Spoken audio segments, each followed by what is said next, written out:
राधे राधे भक्तजनों, आज आप सुनेंगे शिवरात्रि पर बुधवार व्रत कथा। ये पूर्ण फल देने वाली बुधवार की गणेश जी की व्रत कथा है। शिवरात्रि पर जरूर सुने गणेश भगवान की कथा। राधे भक्तजनों, आज आप सुनेंगे विनायक गणेश जी की व्रत कथा। गणेश जी विघ्न विनायक और शीघ्र प्रसन्न होने वाले देवता है।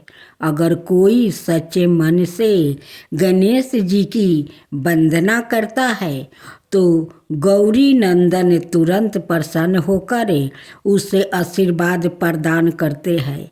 वैसे भी गणेश जी जिस स्थान पर निवास करते हैं उनकी दोनों पत्नियां रिद्धि और सिद्धि भी उनके साथ रहती है। उनके दोनों पुत्र शुभ और लभ्य का आगमन भी गणेश जी के साथ ही होता है। कभी कभी तो भक्त भगवान को असमंस में डाल देते हैं। पूजा पाठ और भक्ति का जो वरदान मांगते हैं वो निराला होता है। काफ़ी समय पहले की बात है। एक गांव में एक अंधी बुढ़िया माई रहती थी। वो गणेश जी की परम भक्त थी। आँखों से भले ही दिखाई नहीं देता, परंतु वो सुबह शाम गणेश जी की बंदगी में मगन रहती थी। नित गणेश जी की प्रतिमा के आगे बैठकर उनकी स्तुति करती है, भजन गाती है, वो समाधि में लीन रहती है। गणेश जी बुढ़िया माई की भक्ति से बड़े प्रसन्न हुए। उन्होंने सोचा यह बुढ़िया माई नित हमारा स्मरण करती है, परंतु बदले में कभी कुछ नहीं मांगती है। भक्ति का फल तो उसे मिलना ही चाहिए। ऐसा सोचकर गणेश जी एक दिन बुढ़िया माई के सम्मुख प्रकट हुए और बोले, माई तुम हमारी सच्ची भक्त हो। जिस श्रद्धा और विश्वास से हमारा स्मरण करती हो हम उससे प्रसन्न है। अत तुम जो वरदान चाहो हमसे मांग सकती हो। बुढ़िया माई बोली, प्रभु मैं तो आपकी भक्ति प्रेम भाव से करती हूँ, मांगने का तो मैंने कभी सोचा ही नहीं। अत मुझे कुछ नहीं चाहिए। गणेश जी पुनः बोले, हम वरदान देने के लिए आए हैं। बुढ़िया माई बोली, हे सर्वेश्वर मुझे मांगना तो नहीं आता। अगर आप कहे तो मैं काल मांग लूँ। तब तक मैं अपने बेटे और बहू से भी सलाह मशवरा कर लूँगी। गणेश जी कल आने का वादा करके वापस लौट गया। बुढ़िया माई ने सारी बात उन्हें बताकर सलाह मांगी। बेटा बोला, माँ तू गणेश जी से ढेर सारा पैसा मांग लो, हमारी गरीब दूर हो जाएगी, सब सुख चैन से रहेंगे। बुढ़िया माई की बहू बोली, नहीं आप एक सुंदर पोता का वरदान मांग लो। वंश को आगे बढ़ाने वाली भी तो चाहिए। बुढ़िया माई बेटे और बहू की बातें सुनकर असमंस में पड़ गई। उसने सोचा यह दोनों तो अपने अपने मतलब की बातें कर रहे हैं। बुढ़िया माई ने पड़ोसिन से सलाह लेने का मन बनाया। पड़ोसिन भी नेक दिल के थी। उसने बुढ़िया माई को समझाया कि तुम्हारी सारी जिंदगी दुखों में कटी है। अब जो थोड़ा जीवन बचा है वो तो सुख से जी लो। धन अथवा पोते का तुम क्या करोगी? अगर तुम्हारी आंखें ही नहीं है तो यह सांसारिक वस्तुओं तुम्हारे लिए व्यर्थ है। अत तुम अपने लिए दोनों आँखों मांग लो। बुढ़िया माई घर लौट आई। बुढ़िया माई और भी सोच में पड़ गई। उसने सोचा कुछ ऐसा मांग लूं जिससे मेरा बहू बेटे सबका भला हो। लेकिन ऐसा क्या हो सकता है? इसी चिंतन में सारा दिन व्यतीत हो गया। बुढ़िया माई कभी कुछ मांगने का मन बनाती तो कभी कुछ, परंतु कुछ भी निर्धारित ना कर सकी। दूसरे दिन गणेश जी पुनः प्रकट हुए और बोले, आप जो भी मांगोगे वो हमारी कृपा से हो जाएगा, यह हमारा वचन है। गणेश जी के पवन वचन सुनकर बुढ़िया माई बोली, हे गणेश राज, यदि आप मुझसे प्रसन्न है तो कृपाए मुझे मन इच्छित वरदान दीजिए। मैं अपने पोते को सोने के गिलास में दूध पीते देखना चाहती हूँ। बुढ़िया माई की बातें सुनकर गणेश जी उसकी सादगी और सरलता पर मुस्कुरा दिया। बोले, तूने तो मुझे ठगा ही लिया है। मैंने तुम्हें एक वरदान मांगने के लिए बोला, परंतु तुमने तो एक वरदान में ही सब कुछ मांग लिया है। तुमने अपने लिए लंबी उम्र और दोनों आँखों मांग ली है। बेटे के लिए धन और बहू के लिए पोता भी मांग लिया है। पोता होगा, ढेर सारा पैसा होगा, तभी तो वो सोने के गिलास में दूध पिएगा।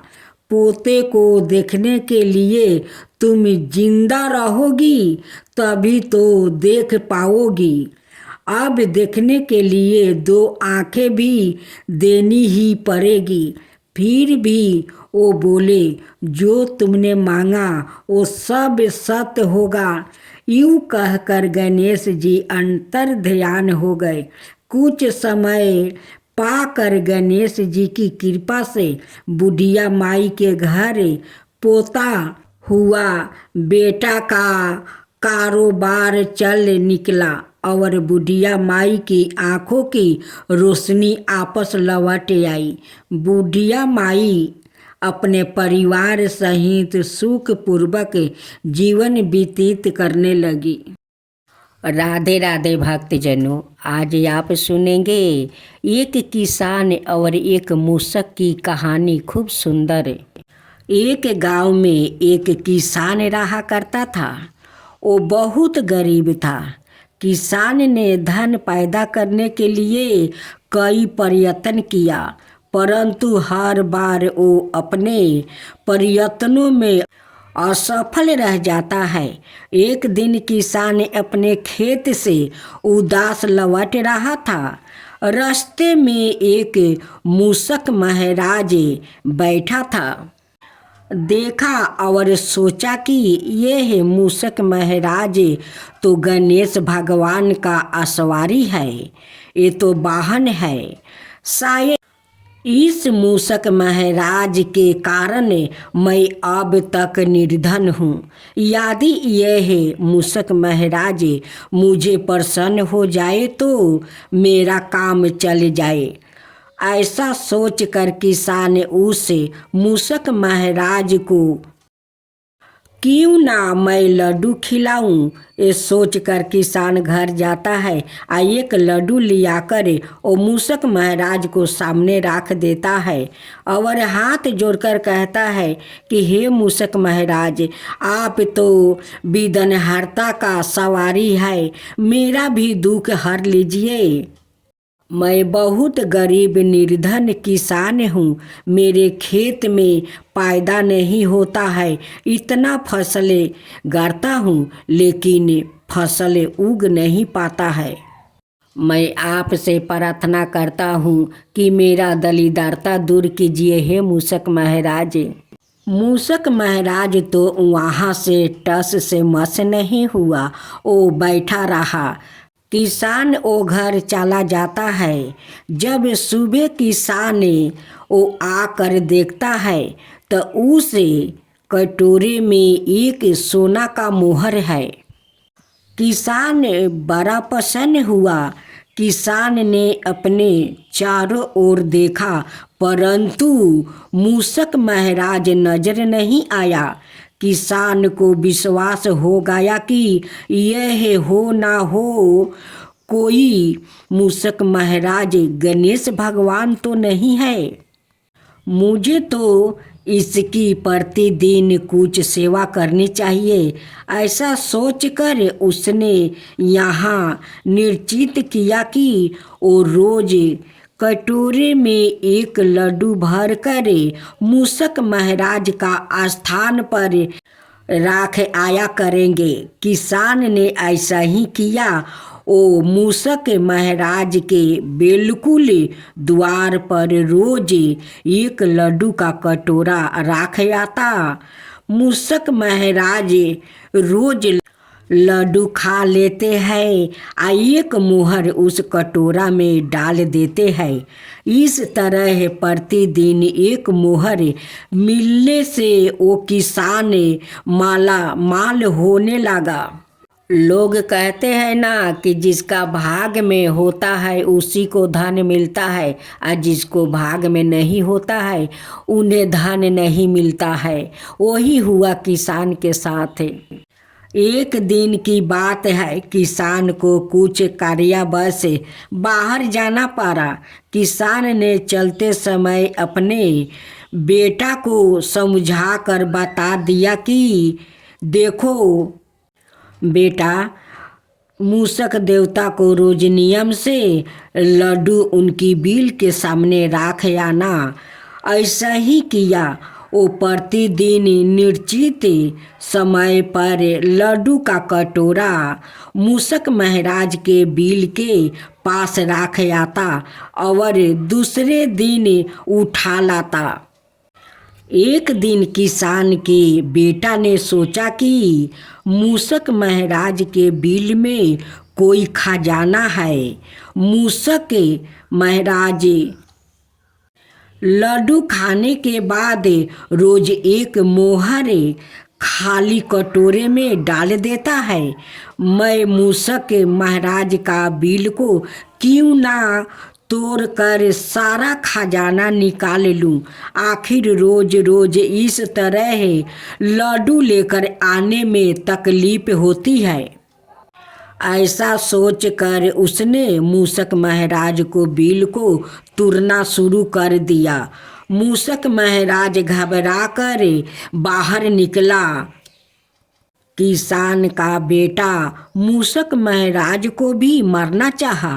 मूषक महाराज बच गया और लड़के को काट लिया। काटते ही लड़का मर गया। किसान को जब अपने पुत्र के मरने का पता लगा तब वो दौड़ा मूषक महाराज के बिल के पास पहुंचा। मूषक महाराज वहीं पर बैठा था। किसान मूषक महाराज को देखकर अपने पुत्र के लिए प्राण दान मांगने लगा।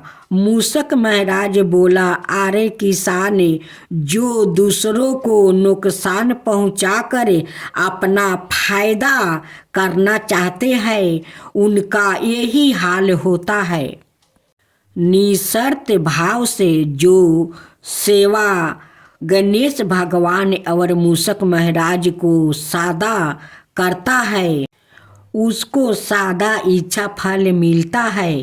किसान रोता हुआ अपने घर लौट आया। किसान बाजार जाता है, एक मिट्टी का गणेश और मिट्टी का मूषक महाराज खरीद कर घर में लाता है और उन्हें श्रद्धा भक्ति से वो पूजा करता है।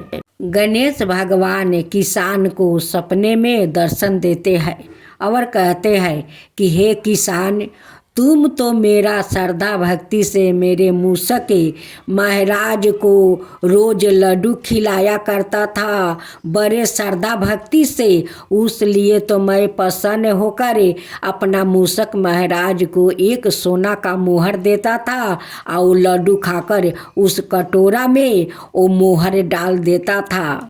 लेकिन तुम्हारा लड़का का तो लोभ हो गया कि उस बिल में लगता है धन है, उस लिए वो बिल को भी तोड़ दिया और मेरे मूसक महाराज वाहन को वो मारना चाहा।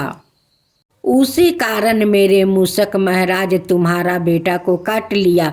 तुम्हारा बेटा मारा हुआ नहीं है, वो मूर्छित पड़ा है। जब किसान को आंख खुला तो वो कहने लगा कि ये तो सपना है। सपने में गणेश भगवान आए थे और मुझे ऐसे ऐसे बात कह गए। मैं जाकर देखूं तो कि मेरा बेटा मूर्छित पड़ा है और ना जीवित है। जब किसान जाकर देखता है कि उनकी बेटा उसी बिल के पास बैठा हुआ है, किसान देखकर बहुत प्रसन्न हो गया और बार बार गणेश भगवान और मूसक महाराज को वो धन्यवाद देने लगा और कहने लगा कि हे गणेश भगवान, मैं रोज आपका घर में पूजा करूँगा, रोज मूसक महाराज को लड्डू को भोग लगाऊंगा, आपका मोदक और लड्डू का भोग लगाऊंगा और श्रद्धा भक्ति से आपका पूजा करूंगा, हे गणेश भगवान। तब से किसान गणेश भगवान को घर में अपना पूजा करने लगा, मूसक महाराज को भी करने लगा।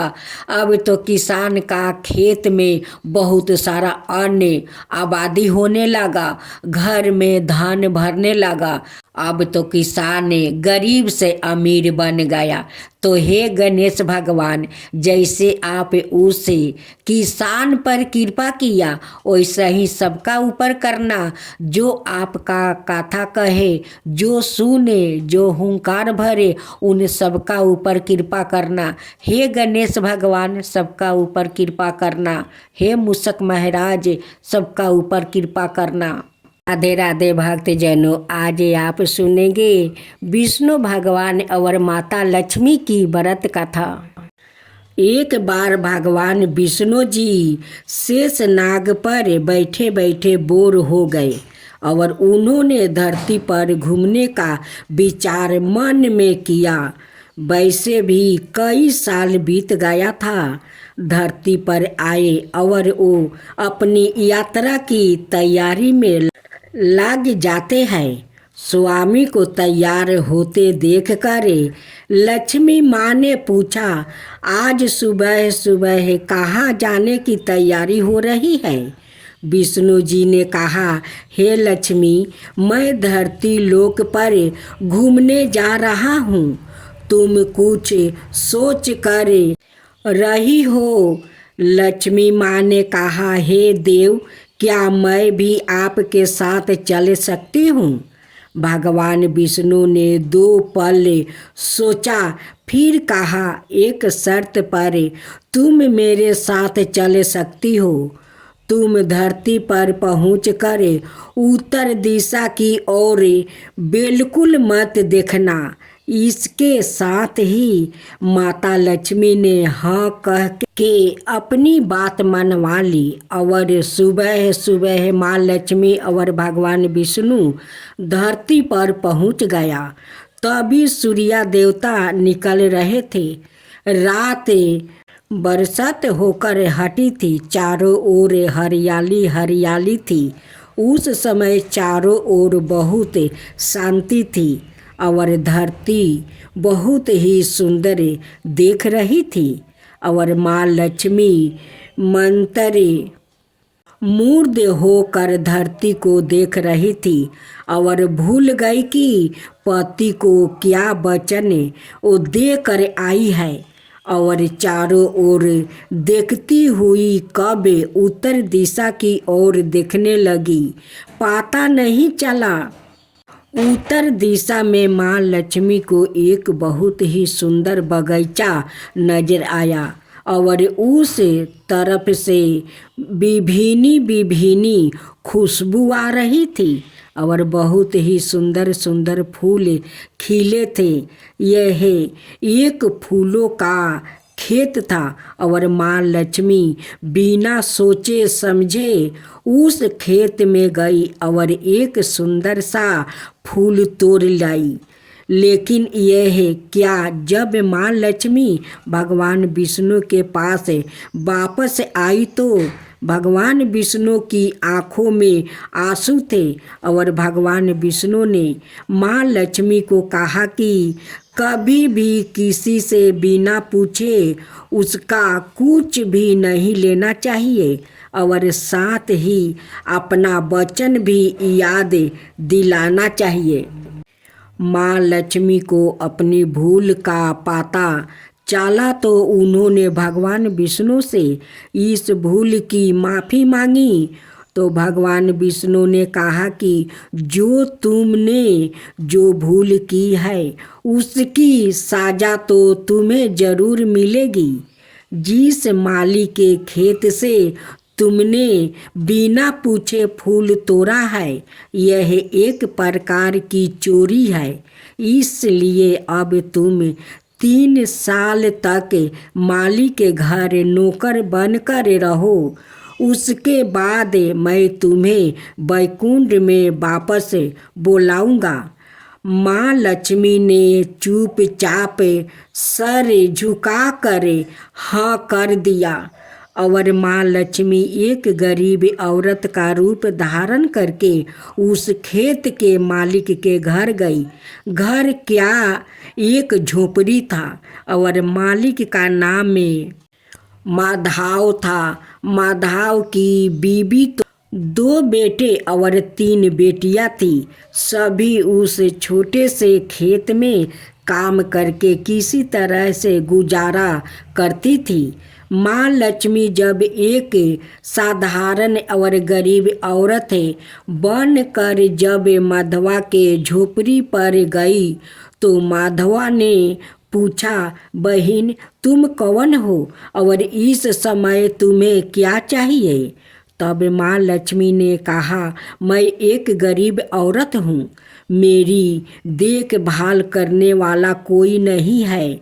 मैंने कई दिनों से खाना भी नहीं खाया, मुझे कोई भी काम दे दो, साथ में मैं तुम्हारे घर का काम भी कर दिया करूँगी।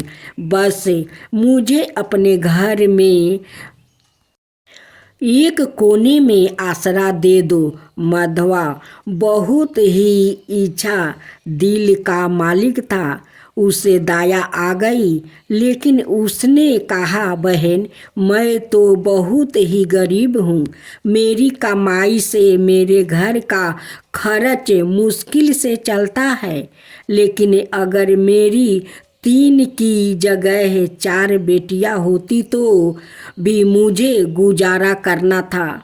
अगर तुम मेरी बेटी बनकर जैसा रूखा सूखा हम खाते हैं उसमें खुश रह सकती हो तो बेटी अंदर आ जाओ। माधवा ने माँ लक्ष्मी को अपने झोपड़ी में शरण दे दिया और माँ लक्ष्मी 3 साल उस माधवा के घर पर नौकरानी बनकर रही। जिस दिन माँ लक्ष्मी माधवा के घर आई थी उससे दूसरे दिन ही माधवा को इतनी आमदनी हुई फलों से कि शाम को एक गाय खरीद ली। फिर धीरे धीरे माधवा ने काफ़ी ज़मीन खरीद ली और सबने अच्छे अच्छे कपड़े भी पहनने लगा और फिर एक बार पक्का घर भी बनवा लिया। बेटियों और बीबी ने गहने भी बनवा लिया और अब मकान भी बहुत बड़ा बनवा लिया था। माधवा हमेशा सोचता था कि मुझे यह सब इस महिला के आने के बाद मिला है, इसे बेटी के रूप में मेरी किस्मत आ गई है। मेरी और अब 2 साल बीत गया था, लेकिन माँ लक्ष्मी अब भी घर में और खेत में काम करती थी। एक दिन माधवा जब अपने खेतों से काम खत्म करके घर आया तो उसने अपने घर के सामने द्वार पर एक देवी सावारूप गहनों से लदी एक औरत को देखा। जब ध्यान से देखकर पहचान गया, अरे यह तो मेरी मुंह बोली चौथी बेटी यानी वही औरत है, और पहचान गया कि यह तो माँ लक्ष्मी है। अब तक माधवा का पूरा परिवार बाहर आ गया था और सब हैरान होकर माँ लक्ष्मी को देख रहे थे। माधवा बोला, हे माँ, हमें माफ़ करो, हमने आपसे अनजाने में ही घर और खेत में काम करवाया है। माँ, यह कैसा अपराध हो गया? हे माँ, हम सबको माफ़ कर दो। अब माँ लक्ष्मी मुस्कुराई और बोली, हे माधवा, तुम बहुत ही अच्छे और दयालु व्यक्ति हो। तुमने मुझे अपनी बेटी की तरह से रखा है।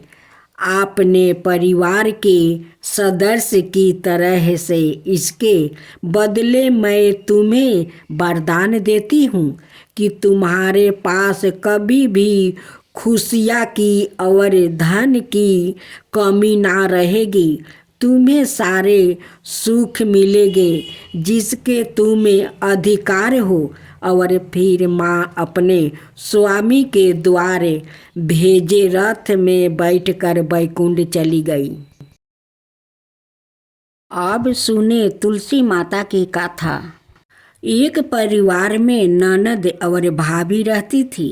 ननद तुलसी की बहुत सेवा करती है, जिससे भाभी नाराज रहती है और गुस्से में उससे कहती है कि तेरी शादी में तुलसी ही बारातियों को खाने में दूंगी और तुलसी ही तुझे दहेज में दूंगी।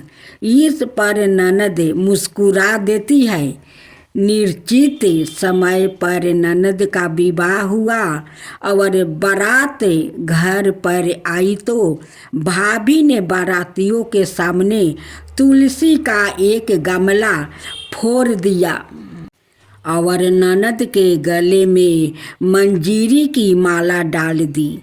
लेकिन यह क्या चमत्कार हो गया, जब तक कोई कुछ समझ पाता, गमले के टुकड़े स्वादिष्ट भोजन बन गया और मंजीरी की माला सोने की माला में बदल गई। ससुराल वाले ने इस अवगात पर प्रसन्नता व्यक्त की। भाभी को तुलसी का महत्म्य समझ में आ गया। इधर भाभी ने अपनी बेटी से कहा कि तू भी अपनी फुआ की तरह तुलसी की पूजा किया कर, लेकिन बेटी का मन नहीं लगता। लड़की की शादी के समय भी उसने खाने के लिए गमला फोड़ दिया, किंतु इस बार वो आश्चर्य नहीं हुआ और मीठी मीठी ही बनी रही। बाराती भूखे पेट ही उनकी आलोचना करते हुए लौट गया। काफ़ी समय के बाद भाई को अपनी बहन की याद आई तो अपनी पत्नी से कहा कि कुछ सामान दे दो, बहन से खाली हाथ मिलने नहीं जाना चाहिए। उसने एक झोली में थोड़ा सा जबरा भर कर दे दिया, कहा कि घर में यही है, लो जाओ। बहन के घर पहुंचने के पहले उसे एक गौशाला देखी तो गौ के सामने उसने जुआर का झोला उलीट दिया, जिस पर गौशालक ने कहा कि गाय सोना मोती नहीं खाती है, इसे क्यों डाल रहे हो। जुआर के दानों के सोना मोती बनने पर उसने उसे बिटोरते हुए पूरी बात सच सच बता दिया। भाई को देखकर बहन बहुत ही प्रसन्न हुई।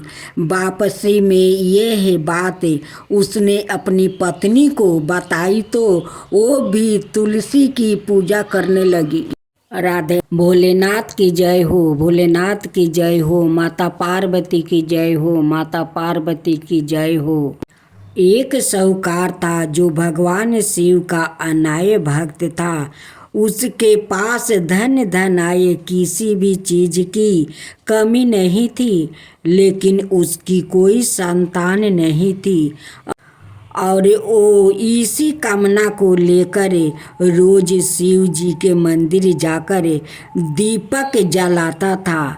उसके इस भक्ति भाव को देखकर एक दिन माता पार्वती ने शिव जी से कहा कि प्रभु, यह साहूकार आपका अनय भक्त है, इसको किसी बात का कष्ट है तो आपको उसे अवश्य दूर करना चाहिए।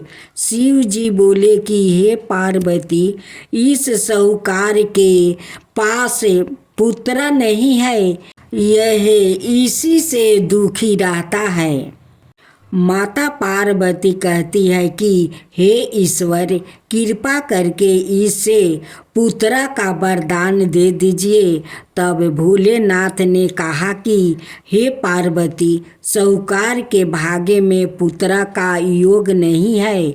ऐसे में अगर इसे पुत्र प्राप्ति का वरदान मिल भी गया तो वो केवल 12 बरस की आयु तक ही जीवित रहेगा। यह सुनने के बाद भी माता पार्वती ने कहा कि हे प्रभु, आपको इस साहूकार को पुत्र का वरदान देना ही होगा। अनाथ भक्त क्यों आपकी सेवा पूजा करेंगे।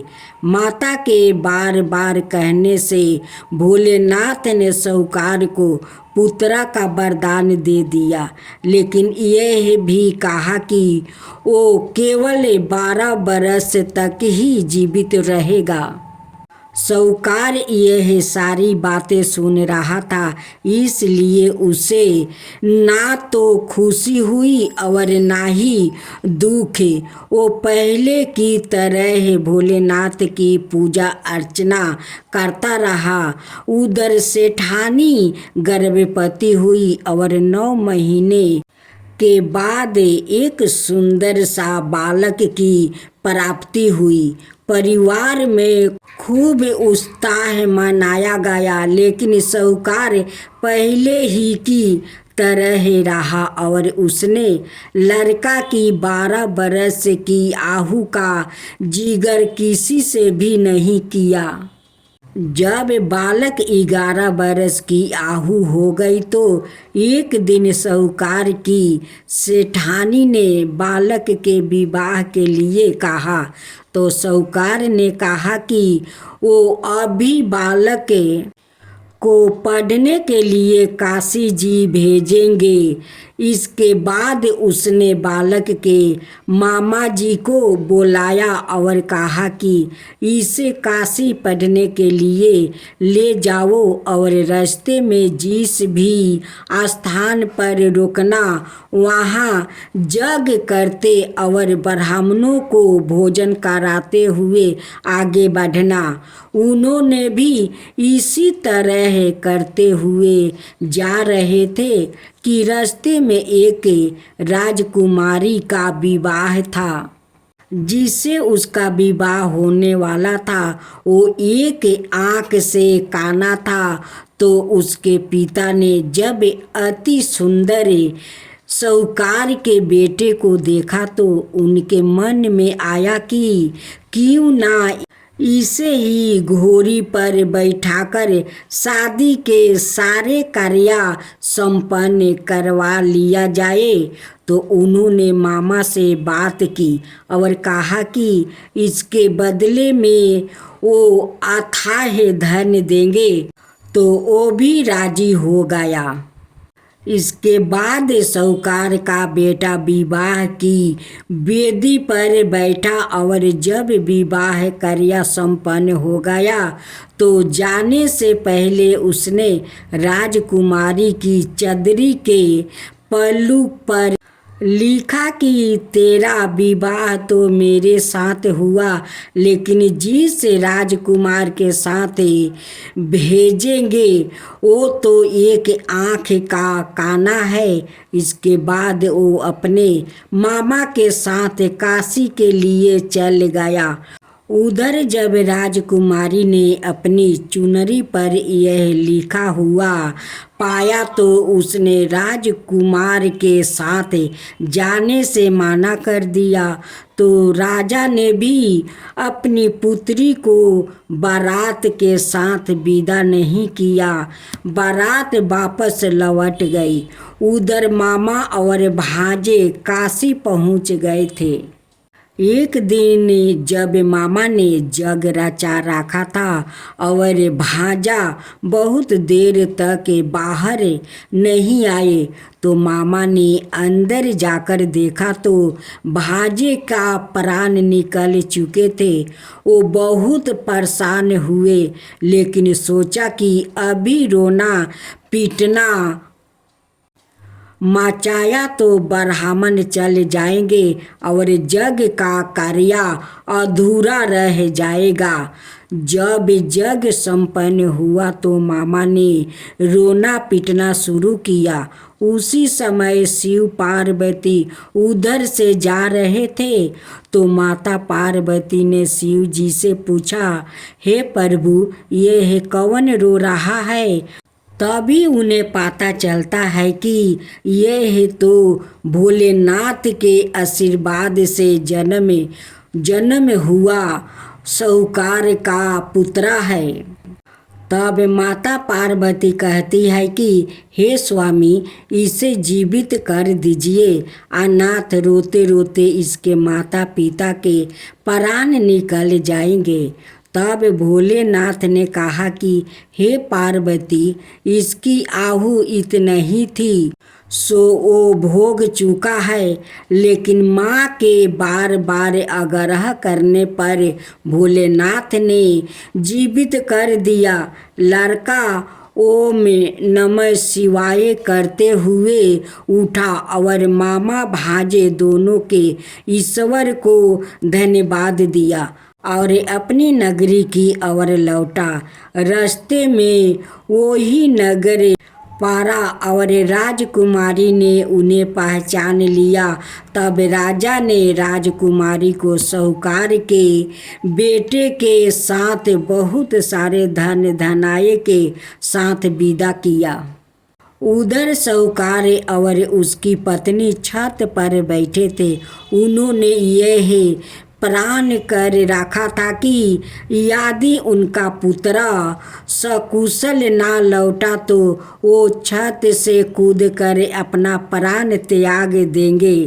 तभी लड़के के मामा ने आकर साहूकार के बेटे और बहू के आने का समाचार सुनाया, लेकिन वो नहीं माने तो मामा ने शपथ पूर्वक कहा। तब तो दोनों को विश्वास हो गया और दोनों ने अपने बेटे बहू का स्वागत किया। उसी रात साहूकार को सपने में शिव जी ने दर्शन दिया और कहा कि तुम्हारे पूजन से मैं प्रसन्न हुआ।